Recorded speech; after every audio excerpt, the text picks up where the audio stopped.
Put the credit card down and stop right there. If you are about to buy a coffee machine in 2026, you are likely walking into a trap because the market has shifted drastically in the last 12 months. Prices in Canada have fluctuated, while new technology has rendered classic machines obsolete, and the divide between good marketing and good coffee has never been wider. Whether you have $100 or $1,500 Canadian dollars to spend, the machine you think you want is probably the wrong choice.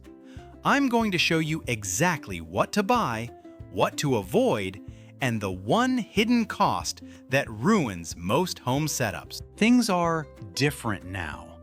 Back in 2024, you could just grab any semi-automatic machine and get decent results. But 2026 has introduced a wave of smart features that are mostly useless, expensive clutter. Manufacturers are pushing touchscreens and AI integration that break after 2 years. Meanwhile, the price of quality copper and steel components has driven the cost of reliable, repairable machines up by about 15% in Canada, so your dollar doesn't go as far as it used to. A $500 budget today buys you what $300 bought you a few years ago. But it's not all bad news, because we have also seen a massive drop in the price of precision grinding technology. This year, you can build a cafe-quality setup for under $1,000 Canadian dollars, which was impossible just a short time ago. The trick is knowing which corners to cut. Here is the mistake 90% of you are about to make. You allocate your entire budget to the shiny machine on the counter and leave $20 for a blade grinder, which is coffee suicide. In 2026, the machine is just a hot water dispenser, while the grinder is the chef. A $1,500 espresso machine paired with a cheap grinder will produce sour, watery garbage every single time. By contrast, a cheap $300 machine with a high-end grinder will pull shots that taste like liquid gold. If your budget is tight, spend 40% of it on the grinder. I am not exaggerating when I say that ignoring this means nothing else in this video will help you. We see people constantly returning perfectly good Breville or Gaja units because they think the machine is broken, when the reality is their grinder just can't produce a consistent particle size. Let's start at the bottom with a $100 Canadian dollar budget. Do not buy an espresso machine, specifically those cheap 15-bar plastic units from department stores. It will break in 6 months, and the coffee will taste like burnt rubber. Instead, look at the AeroPress or a mocha pot. The AeroPress is priced around $60 and is virtually indestructible. You could throw it off a building, pick it up, and brew the best cup of your life. It uses immersion brewing and air pressure to create a rich, smooth cup that mimics espresso strength without the bitterness. If you want something that looks nicer on the stove, a Bialetti mocha pot costs about the same and creates a strong, heavy-bodied coffee that works perfectly for lattes. These aren't just budget options, because they are legitimately better than most electric machines under $500. If this is saving you from making a bad purchase, hit subscribe and the bell. We review the latest gear every week so you don't waste your money. Now, we can discuss the most convenient option. You want coffee immediately, without weighing or grinding anything. You want a Nespresso, specifically the Virtuo Pop Plus. In Canada right now, this unit sits around $150. It spins the capsule at high speeds to create a thick foam they call crema, though it's really just aerated coffee foam. The machine is compact, comes in fun colors, and is undeniably easy to use. But the catch is the pods. You are locking yourself into a proprietary ecosystem where coffee costs over $1 a cup. That adds up to hundreds of dollars a year, which is far more than the machine itself. Plus, the environmental impact of single-use aluminum is massive, despite recycling programs. Buy this only if you value your time more than your wallet and the planet. It makes a decent cup, but you are renting the experience rather than owning it. Maybe you just want a pot of black coffee that tastes incredible. The Techniver Mako Master is a handmade Dutch machine that has looked exactly the same for 50 years because it is perfect. It costs around $480 in Canada, which sounds insane for a coffee maker, until you taste the result.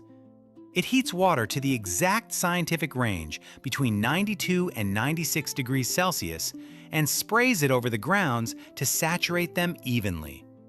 Most cheap brewers just spit boiling water in the center, burning the beans and leaving the rest dry.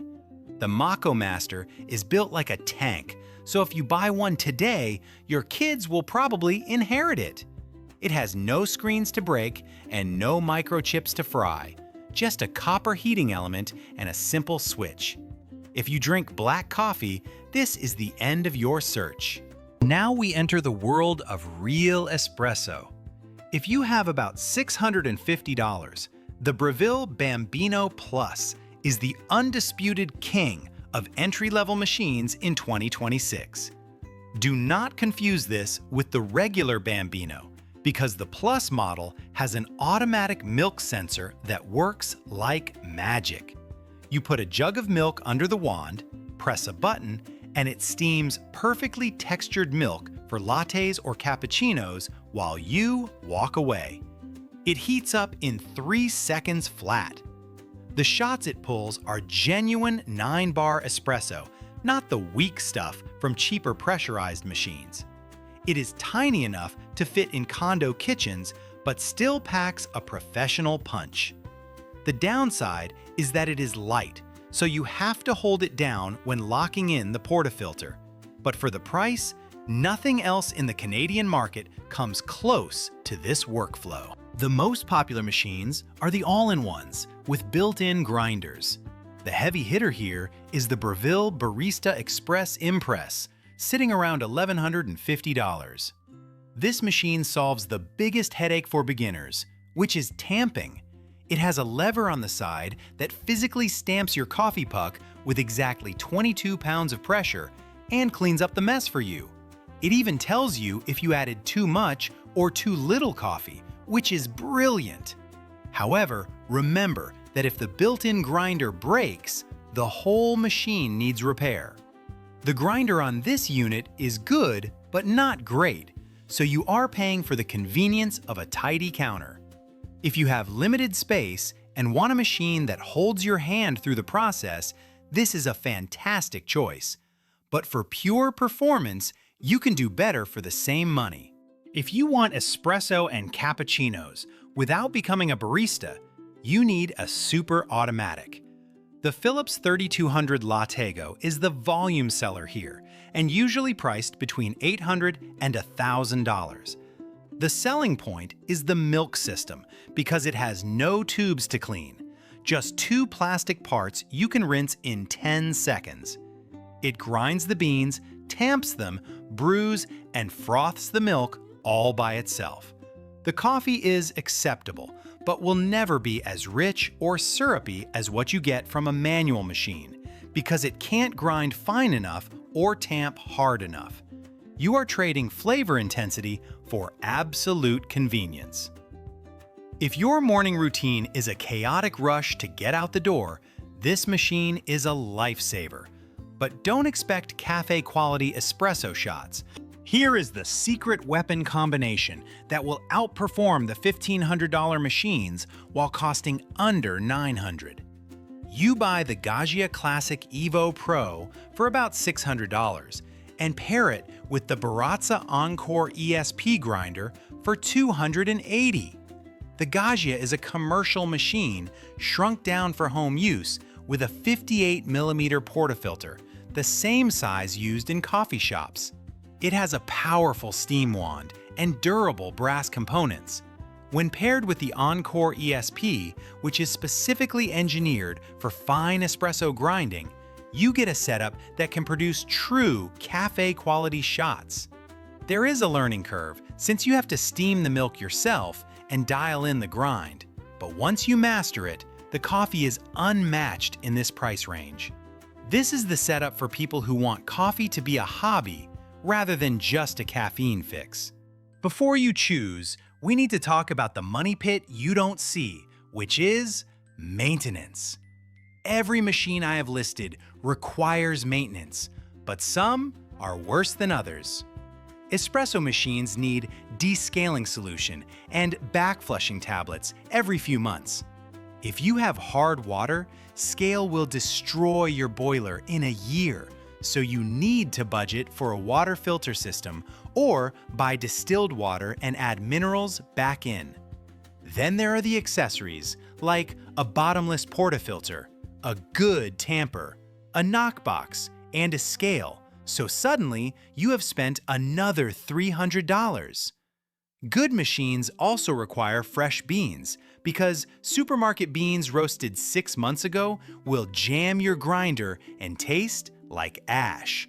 You will be buying fresh bags from local roasters at $20 to $25 each. Factor this into your budget now, or you will have an expensive paperweight on your counter. So here is what you should buy in 2026. If you are a student or on a strict budget, get the AeroPress because it is unbeaten. If you want filter coffee and hate fuss, buy the Technivorm Moco Master. If you want lattes with zero effort, the Breville Bambino Plus is the winner. If you want to press a button and forget about it, get the Philips 3200. And if you want to fall in love with making espresso, buy the Gaggia Classic Evo Pro and the Baratza Encore ESP. Avoid the no-name Amazon brands and machines that promise 20 different features for $200. Stick to these proven names because coffee is the first thing you experience every morning, and it is worth getting it right. The perfect coffee machine isn't the most expensive one, but rather the one you will actually enjoy using at 7 a.m. on a Tuesday. Whether that is a simple manual press or a high-tech Italian robot, the goal is a better cup. Hopefully, this guide saved you from a regretful purchase and pointed you toward your perfect brew. If this breakdown helped you save some cash or find the right gear, make sure to subscribe for more honest reviews like this one. Thanks for watching and enjoy your coffee.